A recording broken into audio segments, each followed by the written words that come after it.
Hello दोस्तों, तो जैसा कि पिछले एपिसोड में हमने देखा कि दो डीमन गॉड्स ने यहाँ योलोंग पास पर हमला कर दिया था, जहाँ की सिचुएशन काफी जरा खराब हो चुकी थी। लेकिन वक्त रहते ही वहाँ पर हाउचेन अपने दोस्तों के साथ पहुँच गया, जिन्होंने न सिर्फ अपने लेवल्स को ब्रेक थ्रू कर लिया था, बल्कि साथ ही साथ इन्होंने कुछ स्पेशल टेक्निक्स भी सीख ली थी, जिनका इस्तेमाल करते हुए आसानी के साथ इन दो डीमन गॉड्स को जान से मार डालते हैं। यहाँ ऐसा करने के बाद हाउचेन को महसूस हुआ कि दोनों डीमन गॉड्स काफी जरा कमजोर थे। लगता है कि डीमन धीरे धीरे कमजोर हो रहे हैं, जबकि ये बात बिल्कुल सच थी, क्योंकि डीमन एम्परर खुद भी इस बात को लेकर परेशान हो रहे थे। जब से डिमोनिक गॉड पिलर डिस्ट्रॉय हुआ था, तब से डीमन गॉड्स की ताकत कम हो रही है। दूसरी तरफ हम देखते हैं कि यान वांगझू यहाँ पर हाउचेन को अलविदा कहता है, क्योंकि उसकी टीम को एक स्पेशल मिशन मिला था। दूसरी तरफ हाउचेन और हानियो को भी अपना लास्ट ट्रायल पार करना है, जिसके बाद ही वो लोग अपनी टीम के पास वापस जा पाएंगे। यहाँ इस फाइनल ट्रायल के लिए हम देखते हैं कि मास्टर पलादीन हाउचेन को अपने साथ नाइट हॉल के अंदर ले आए थे।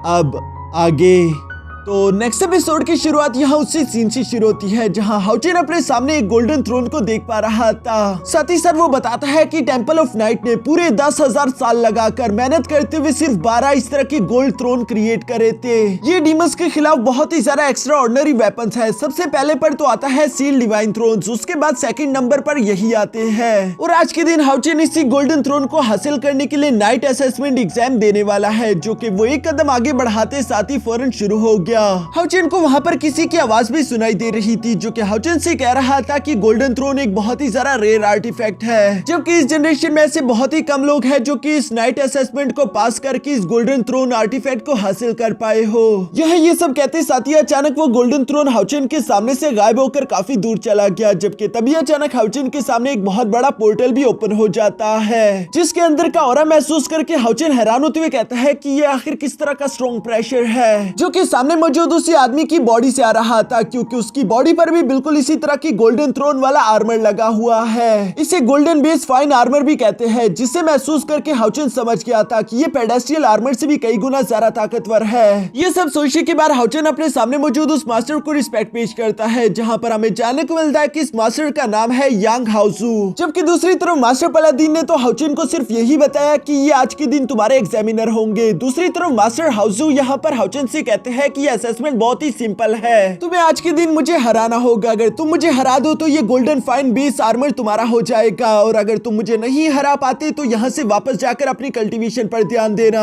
असल में कई सारे लोग इस नाइट असेसमेंट एग्जाम को देने के लिए आते थे, लेकिन कोई भी इस ट्रायल को पास नहीं कर पाया। इसलिए मास्टर पलादीन हाउचेन से कहते हैं कि तुम इस मास्टर को जरा सा भी अंडर एस्टिमेट नहीं कर सकते। यहाँ मास्टर पलादीन के जाते साथ ही हम देखते हैं कि मास्टर यांग हाउजी ने तो अपनी पावर का इस्तेमाल करते हुए हाउचेन को पीछे धकेल दिया, जबकि साथ ही साथ वो यहाँ पर एक शील्ड बैरियर भी क्रिएट कर चुके। वो हाउचेन को बताते हैं कि बेशक ये गोल्डन आर्मर दिखने में काफी ज्यादा कूल है, लेकिन इसकी पावर उससे भी ज्यादा कमाल की है, जिसे हर कोई हासिल नहीं कर सकता।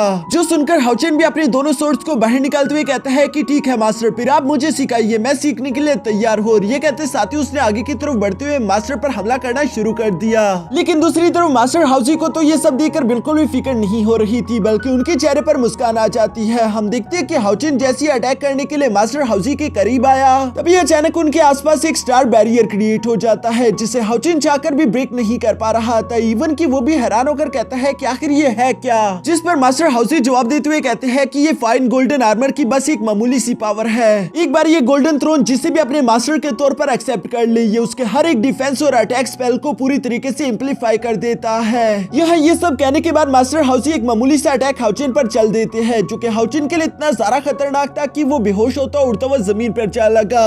सामने की तरफ काफी धुआं हो चुका था। मास्टर हाउजी समझ गए थे कि हाउचेन अब दोबारा खड़ा नहीं हो पाएगा, बिल्कुल बाकी के डिसाइपल्स की तरह। इसलिए वो मास्टर पलादीन से कहते हैं कि इस लड़के को यहाँ से ले जाओ, यह अभी तक पूरी तरीके से तैयार नहीं हुआ। जो सुनकर मास्टर पलादीन को भी काफी बुरा लगा, लेकिन दूसरी तरफ मास्टर हाउजी जैसे ही पलटकर वहां से जाने लगे, तभी अचानक हम देखते हैं कि धुएं के अंदर से हाउचेन तेजी के साथ निकलते हुए दोबारा मास्टर हाउजी पर हमला करने पहुंच गया, जिसे मास्टर हाउजी स्टार बैरियर का इस्तेमाल करते हुए ब्लॉक तो कर लेते हैं। और वो हैरान होते हुए कहते हैं कि वाह, तुमने वो पिछला अटैक ब्लॉक कर लिया, मुझे हैरानगी हुई। साथ ही सर हम देखते हैं कि आसपास की एनर्जी यहाँ पर मास्टर हाउसी की बॉडी में इकट्ठा हो रही थी, जिस पर मास्टर हाउसी बताता है कि ये इस गोल्डन आर्मर की दूसरी खासियत है। ये किसी भी बैटल में आसपास की लाइट एनर्जी को यूजर की बॉडी में स्टोर करता रहता है, जिसकी वजह से यूजर की स्पिरिचुअल एनर्जी जल्दी से रिस्टोर हो जाएगी और वो ज्यादा से ज्यादा देर तक फाइट कर पाएगा। दूसरी तरफ हम देखते हैं कि हाउचिन यहाँ मास्टर हाउसी को हराने के लिए फौरन हवा में जंप करते हुए अपनी ब्लेसिंग सन टेक्निक को एक्टिवेट कर लेता है, जो कि काफी ज्यादा पावरफुल अटैक था। इस अटैक को अपनी तरफ आता हुआ देखकर मास्टर हाउसी हाउचिन से कहते हैं कि ठीक है, अब मैं तुम्हें इस गोल्डन आर्मर की एक और पावर के बारे में बताता हूँ, जिसे स्पिरिचुअल एक्सप्लोजन टेक्निक बोलते हैं। इस टेक्निक के अंदर हम देखते हैं कि मास्टर हाउसी ने वहाँ पर एक अटैक जनरेट कर लिया था, जिसके अंदर 1 मिलियन स्पिरिचुअल पावर की एनर्जी थी, जो कि बहुत ही तेजी के साथ हाउचिन की ब्लेसिंग सन को डिस्ट्रॉय करने के साथ साथ यह तेजी के साथ हाउचिन की तरफ भी बढ़ता आ रहा है। साथ ही सर मास्टर हाउसी हाउचिन को बताते हैं कि इस गोल्डन आर्मर की वजह से हम एक बार 1 मिलियन स्पिरिचुअल पॉइंट के अटैक को जनरेट कर सकते हैं, जिसकी वजह से किसी भी फाइट के दौरान दुश्मन से हम लोगों का पल्ला भारी हो जाएगा, वो इस अटैक को कभी भी ब्लॉक नहीं कर पाएगा। फिर दूसरी तरफ हम देखते हैं कि हाउचिन इतने टेरिफाइंग अटैक को भी अपनी तरफ आता हुआ देखकर हार नहीं मानता, बल्कि वो फौरन sun moon snail shield eternal barrier को बाहर निकाल लेता है, जो कि इस टेरिफाइंग अटैक को ब्लॉक करके वहीं पर डिस्ट्रॉय कर देती है। ये देखकर तो मास्टर हाउसी भी सरप्राइज होते हुए कहते हैं कि आखिर ये कैसे मुमकिन है, इस लड़की के पास इतना सारा खतरनाक डिफेंस टूल आखिर आया कहां से, जो कि 1 मिलियन स्पिरिचुअल पॉइंट के अटैक को भी ब्लॉक कर सके। दूसरी तरफ हाउचिन भी अपने मन में कह रहा था कि ये तो अच्छा हुआ कि मेरे पास सन मून स्नेल शील्ड थी, अगर वो मेरे पास ना होती तो मैं जानता हूँ कि ये अटैक इतना सारा पावरफुल था कि मैं चाहकर भी इसे ब्लॉक ना कर पाता। शायद अगर ये अटैक मुझे टकरा जाता तो मेरी मौत भी हो सकती थी। दूसरी तरफ हम मास्टर हाउसी को देखते हैं, जो कि हाउचिन से काफी ज्यादा इंप्रेस हो चुका था, इसलिए वो अपनी सोर्स को समन करते हुए हाउचिन से कहता है कि तुम सच में काबिल हो, इसलिए मैं भी अब तुमसे सीरियस फाइट करने के लिए तैयार हूँ। पहले तो मास्टर हाउसी हाउचिन से फाइट करने में बिल्कुल भी इंटरेस्टेड नहीं थे। दूसरी तरफ हाउचिन भी मास्टर हाउसी के हाथ में 2 सोर्ड्स को देखकर समझ गया था कि वो एक अटैक नाइट है। पहले उसे ये बात मालूम नहीं थी। तभी अचानक हम देखते हैं कि मास्टर हाउसी ने तेजी के साथ आगे की तरफ बढ़ते हुए हाउचिन पर हमला करना शुरू कर दिया,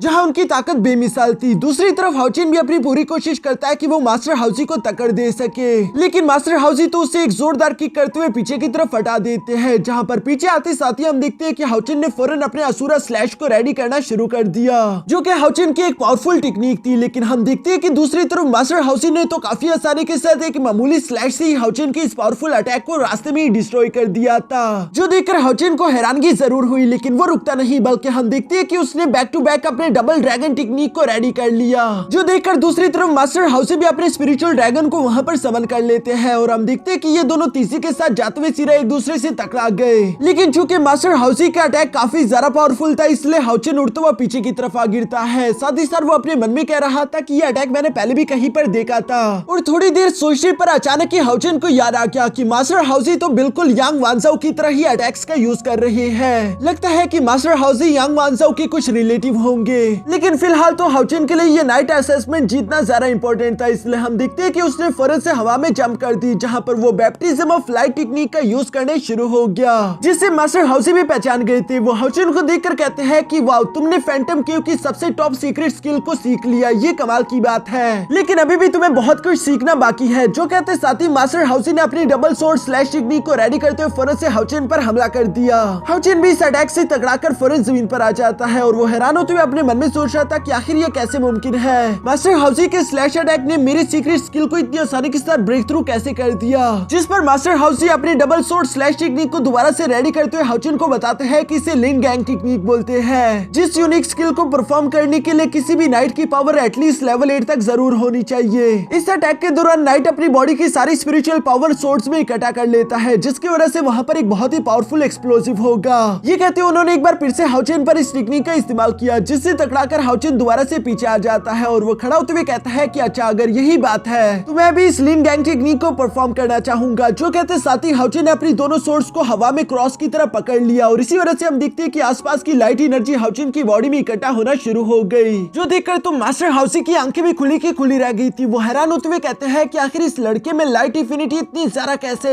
ऐसा लगता है कि इसने इस पूरी जगह की सारी लाइट एलिमेंटल एनर्जी अपने सोर्ड की टिप पर इकट्ठा कर ली है। और ये बात सच भी थी, क्योंकि वो लाइट एनर्जी इतनी ज्यादा हो चुकी थी कि वो नाइट हॉल से बाहर आने लगी। इवन की बाहर के सोल्जर्स भी हैरान होते हुए कहते हैं कि आखिर ये क्या है। दूसरी तरफ मास्टर हाउसी यहाँ पर हाउचिन को ये सब करता हुआ देखकर अपने मन में कहते हैं कि मुझे इस लड़के को रोकना होगा, अगर ये रुका नहीं तो ये इस पूरे के पूरे पैलेस को उड़ा सकता है। दूसरी तरफ हम देखते हैं कि हाउचिन ने अपनी लिन गैंग टेक्निक को एक्टिवेट करते हुए फोनस से यहाँ मास्टर हाउसी पर हमला कर दिया, जिसकी वजह से नाइट हॉल के आसपास की दीवारें और जमीन में भी क्रैक्स आना शुरू हो गए थे। ये देखकर मास्टर हाउसी फौरन अपने स्टार फील्ड टेक्निक को एक्टिवेट करते हुए हाउचिन पर हमला कर चुका, जो टेक्निक हाउचिन के अटैक से टकराते साथ ही फौरन उसे टेलीपोर्ट करके यह स्टार फील्ड के अंदर ले आती है। इस जगह को देखकर हाउचिन हैरान होते हुए कहता है कि आखिर ये कौन सी जगह है। तभी अचानक हाउचिन पर एक बहुत ही ज्यादा पावरफुल प्रेशर पड़ना शुरू हो गया, जिसकी वजह से हाउचिन खड़ा भी नहीं हो पा रहा था। लेकिन हाउचिन ने महसूस कर लिया कि ये किलिंग इंटेंट प्रेशर जरूर किसी मैजिकल बीस्ट का है। जबकि दूसरी तरफ हम देखते हैं कि एक बीस्ट हाउचिन से कह रहा था कि आखिर तुमने मुझे डिस्टर्ब कैसे किया,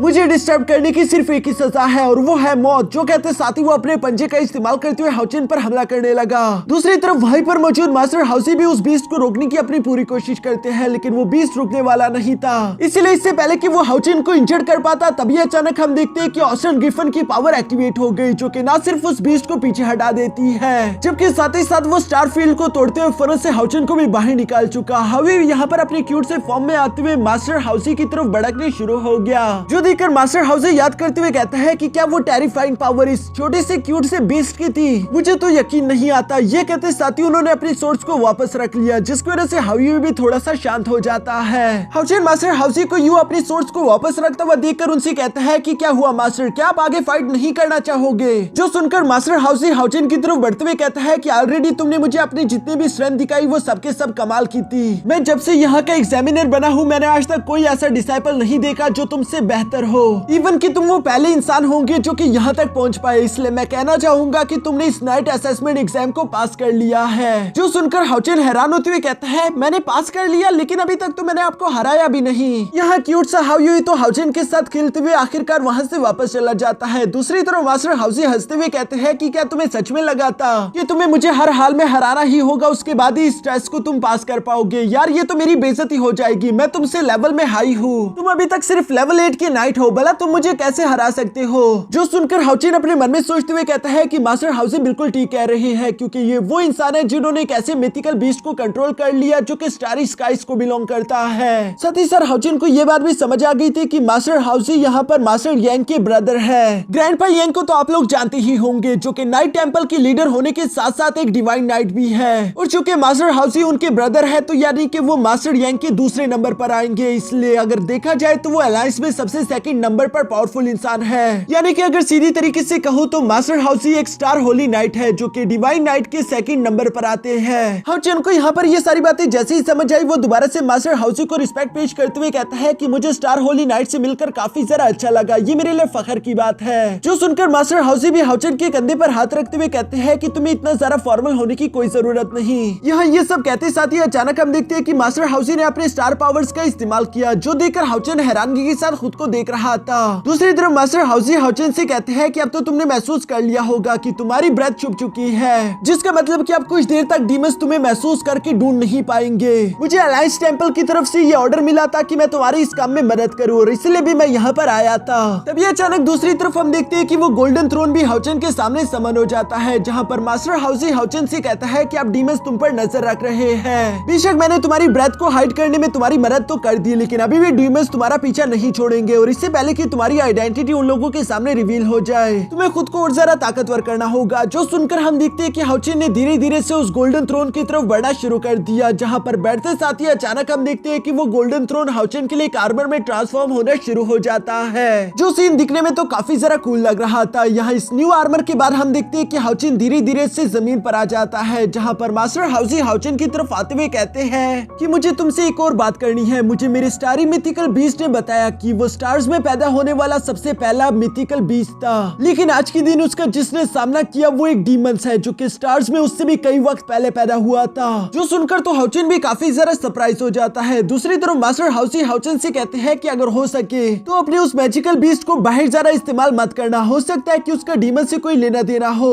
दोस्तों इससे पहले कि आप लोग यहाँ पर कंफ्यूज हो जाओ तो मैं आप लोगों को पहले ही बता देना चाहता हूँ कि हावी का ऑरा बेशक डिमोनिक ऑरा जैसा है, लेकिन वो कोई भी डीमन नहीं, वो है Austin Griffin the god of destruction. इसी वजह से वो इतना सारा खतरनाक और डिमोनिक ऑरा रखता है। लेकिन हाँ ये बात सच है कि स्पेस में सबसे पहले God of destruction and God of creation पैदा हुए थे, जहाँ गॉड ऑफ क्रिएशन का काम था सब कुछ बनाना और गॉड ऑफ डिस्ट्रक्शन का काम था सब कुछ तबाह करना। जो सारी बातें सुनकर दूसरी तरफ हाउचिन मास्टर हाउसी से सवाल करते हुए पूछता है कि अभी आपने मेरी ब्रेथ को हाइड करने में मेरी मदद करी, तो क्या आप मेरे वारक्राफ्ट यानी मेरे मैजिकल बीस्ट की ब्रेथ को भी छुपाने में मेरी मदद कर सकते हो? जिस पर मास्टर हाउसी जवाब देते हुए कहते हैं कि तुम्हारा मैजिकल बीस्ट बहुत ही ज्यादा स्पेशल है, इसलिए ये मैं नहीं कर सकता, लेकिन अगर तुम होली माउंटेन पर मौजूद बीस्ट मास्टर से जाकर मुलाकात करो तो शायद वो तुम्हारी इसमें कोई मदद कर पाए। जो सुनकर नेक्स्ट डे हम देखते हैं कि हाउचिन बीस्ट माउंटेन की तरफ रवाना हो गया था। यहाँ होली माउंटेन के दरवाजे पर पहुंचते साथ ही अचानक हम देखते हैं कि वहाँ की काफी सारा लाइट एनर्जी हाउचिन की बॉडी में इंटर हो रही थी। तभी अचानक वहाँ पर ओल्ड एल्डर भी पहुंच जाते हैं, जो कि हाउचिन को देखकर कहते हैं कि मैंने आज तक इस तरह का कोई भी इंसान नहीं देखा जिस पर लाइट इंफिनिटी इतनी ज्यादा स्ट्रॉन्ग हो, लेकिन आखिर तुम हो कौन? जो सुनकर हाउचिन जवाब देते हुए कहते हैं कि मैं हूँ जूनियर हाउचिन, क्या आपने मुझे पहचाना नहीं? हम लोग पहले भी मिल चुके हैं। जो सुनकर वो एल्डर थोड़ी देर हाउचिन को देखते हुए और अचानक ही उन्हें याद आ गया कि पहले भी बचपन में हाउचिन यहाँ पर आया था। वो हाउचिन को पहचान कर मुस्कुराते हुए कहते हैं कि तुम काफी जल्दी बड़े हो गए,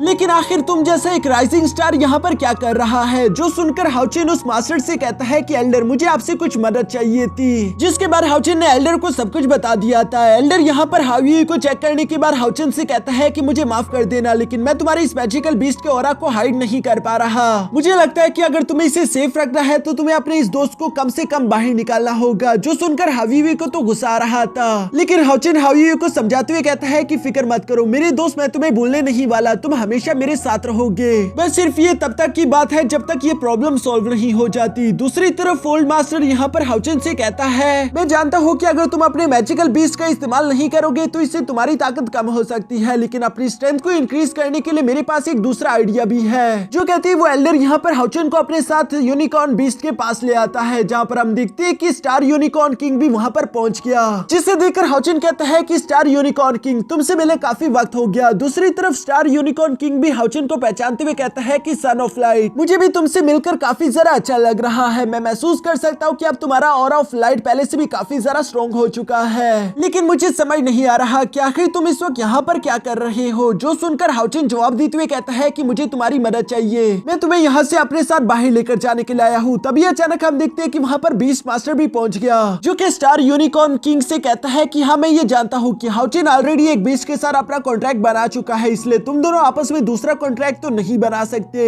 लेकिन स्टार किंग तुम ऑलरेडी अपने लेवल 8 की पीक पर पहुंच चुके हो, मुझे लगता है कि बिना किसी कॉन्ट्रैक्ट की भी तुम हाउचिन का साथ देकर उसके असिस्टेंट्स में मदद कर पाओगे। और वैसे भी स्टार किंग तुमने मुझे खुद बताया था कि हाउचिन वो पहला पार्टनर है जिसका हमेशा तुम साथ देना चाहते थे, तुम्हें अभी तक इस बात का पछतावा है। जो सुनकर स्टार किंग यहाँ धीरे से हाउचिन की तरफ आते हुए कहता है कि हाँ ये बात सच है कि हाउचिन ही वो इंसान है जिसके साथ मैं रहना चाहता हूँ। हाउचिन बेशक हम दोनों आपस में कॉन्ट्रैक्ट तो नहीं कर सकते, लेकिन मैं वादा करता हूँ कि चाहे मुझे अपनी जान ही क्यों ना देने पड़े, लेकिन मैं तुम्हारे साथ हमेशा लॉयल रहूंगा। जो सुनकर हाउचिन भी जवाब देते हुए कहता है कि हाँ मुझे तुम्हारे कैरेक्टर पर कोई शक नहीं, मैं तुम पर पूरा भरोसा करता हूँ, इसलिए हम दोनों ऐसे पार्टनर्स हैं। मैं तुम्हें अब से स्टार किंग के नाम से पुकारूंगा। जो सुनकर तो दूसरी तरफ स्टार यूनिकॉर्न किंग काफी जरा खुश हो जाता है। साथ ही हम देखते हैं कि स्टार किंग ने यहाँ पर एक स्टार सिंबल भी समन कर लिया था, जिसके बारे में वो हाउचिन को बताता है कि इसे वेनस स्पेस कहते हैं, जहाँ पर मैं अपनी कल्टीवेशन प्रैक्टिस करता हूँ। ये समनिंग मार्क मैं तुम्हारे पास छोड़ दूंगा, तुम इस समनिंग मार्क का इस्तेमाल करते हो मुझे कभी भी अपने पास बुला पाओगे। जो स्टार मार्क यहाँ पर हाउचिन के हाथ पर प्रिंट हो चुका था। दूसरी तरफ हम देखते हैं कि हाउचिन भी एक गाइड मार्क यहाँ स्टार किंग को देने की कोशिश करता है, जिसके लिए उसने अपनी गॉडेस ऑफ लाइट की पावर का इस्तेमाल किया। और ये गॉडेस ऑफ लाइट की पावर स्टार यूनिकॉर्न किंग के लिए तो काफी जरा खास थी, जिसकी वजह से अचानक ही हम देखते हैं कि उसका एवोल्यूशन शुरू हो जाता है। हाउचिन को तो समझ नहीं आ रहा था, लेकिन दूसरी तरफ बीस्ट किंग हाउचिन को बताते हैं कि स्टार यूनिकॉर्न किंग का एवोल्यूशन चल रहा है, वो अब लेवल 8 से प्रमोट होकर लेवल 9 में जा सकता है, लेकिन ये प्रोसेस काफी जरा डिफिकल्ट होगा। जिस दौरान हम देखते हैं कि स्टार यूनिकॉर्न किंग को काफी जरा तकलीफ हो रही थी। हाउचिन तो उसकी मदद करने के लिए आगे की तरफ जाने ही वाला था, लेकिन बीस्ट एल्डर उसे मना करते हुए कहते हैं कि ऐसा मत करो, स्टार यूनिकॉर्न किंग को ये एग्जाम खुद ही अपने दम पर पास करना होगा, जिसके बाद ही उसका एवोल्यूशन सक्सेसफुली हो सकता है। दूसरी तरफ हम देखते हैं कि स्टार यूनिकॉर्न किंग भी काफी जरा हिम्मत वाला था, वो हार नहीं मानता और धीरे धीरे हम देखते हैं कि उसका इवोल्यूशन कंप्लीट हो गया, जिसकी वजह से वो काफी जरा कूल लग रहा था। वहां पर मौजूद सारे के सारे यूनिकॉर्न्स तो फौरन स्टार किंग के सामने झुक गए थे। इवन की बीस्ट किंग भी स्टार यूनिकॉर्न के इस रूप को देखकर हैरान होते हुए कहते हैं कि आज तक मैंने ऐसा इवोल्यूशन पहले कभी भी नहीं देखा, क्योंकि यहाँ पर हाउचिन की पावर का इस्तेमाल करके स्टार किंग काफी कूल तरीके से ट्रांसफॉर्म हो चुका था और वो धीरे से यहाँ हाउचिन के सामने आ जाता है, जहाँ पर हाउचिन उसे कांग्रेचुलेशन बोल रहा था, क्योंकि स्टार किंग लेवल 8 से प्रमोट होकर अब लेवल 9 का बीस्ट बन चुका है। दूसरी तरफ स्टार किंग भी हाउचिन से कहता है कि मास्टर ये सब कुछ आपकी वजह से हुआ। अगर आपकी पावर ना होती तो शायद मैं अपने लेवल 8 की पीक को कभी भी ब्रेक थ्रू ना कर पाता। यहाँ इसके बाद हम देखते हैं कि हाउचेन स्टार किंग पर सवार होते हुए बीस्ट किंग को अलविदा करके वापस से अपने पैलेस की तरफ रवाना हो गया। जहाँ टेंपल में पहुंचने के बाद हम देखते हैं कि मास्टर पलादिन हाउचेन को प्रमोट करके एक एक्टिंग कमांडर बना देते हैं, जिसका मतलब है कि हाउचेन अब दोबारा से अपने डीमन हंटिंग स्क्वाड नंबर 64 को रीअसेंबल कर सकता है। इसी वजह से वो दोबारा से स्टार किंग को लेकर असैसिन टेंपल की तरफ रवाना हो गया, क्योंकि हानियो अभी भी अपने ट्रायल एग्जाम को दे रहा था। और जबकि दूसरी तरफ हाउचेन से अब बिल्कुल भी सब्र नहीं हो रहा, वो जल्द से जल्द कैरन से जाकर मिलना चाहता था। दूसरी तरफ हम लोगों को कैरन की भी एक छोटी सी झलक दिखाई जाती है, जहां पर वो ट्रेनिंग करते हुए कई सारे वॉरियर्स के साथ फाइट कर रही थी। और यहाँ इसी के साथ हमारा ये एपिसोड यहीं पर खत्म हो जाता है।